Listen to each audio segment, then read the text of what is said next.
Dramang ito ay rated SPG. Striktong patnubay at gabay ng magulang ang kailangan. Maaaring may masiselang tema, lengguwahe, karahasan, sexual, horror o droga na hindi angkop sa mga bata.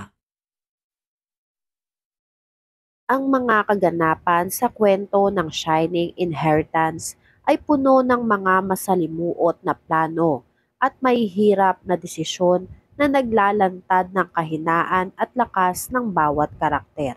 Sa kasalukuyang mga pangyayari, makikita natin ang mga mapanlinlang na hakbang na ginagawa ni Lani at Atty. Charlie laban kay Madam Aurea, na naglalayong pahirapan siya at gawing mas malala ang kanyang kondisyon na Alzheimer's.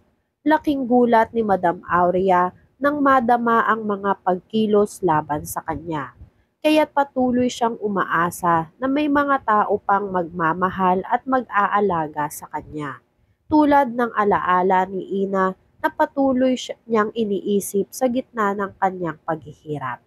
Si Amy, sa kabilang banda ay nahulog sa isang hindi nasukliang pag-ibig kay Yuan.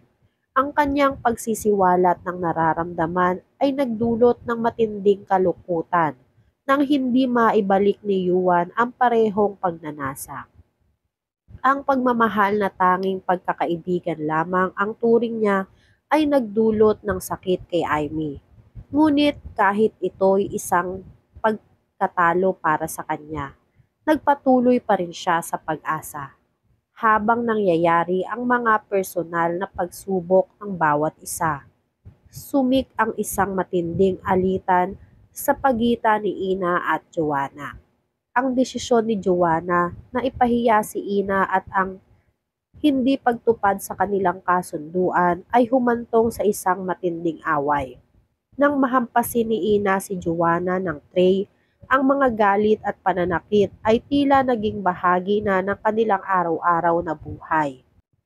Ang mga friendship tulad ng pagkakaibigan ni Ina at Cecil ay sinusubok sa kabila ng lahat ng pagsubok.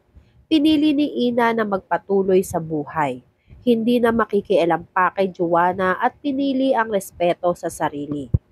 Habang ang mga naiwang alaala ng mga mabuting ginawa nila ay nagsisilbing gabay sa kanilang mga susunod na hakbang. Ngunit hindi pa rin maiwasan ang kaba at pangambang dulot ng bagong pamumuno ni Joanna sa kumpanya.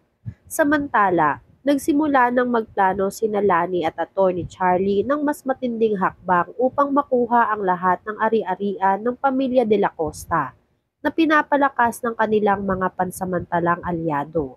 Ang pakikipagsabwatan ni Patty na nagbigay ng impormasyon kay Atty. Charlie tungkol kay Madam Aurea ay patuloy na binabantayan ni Lani na hindi tiyak kung maaasahan si Patty.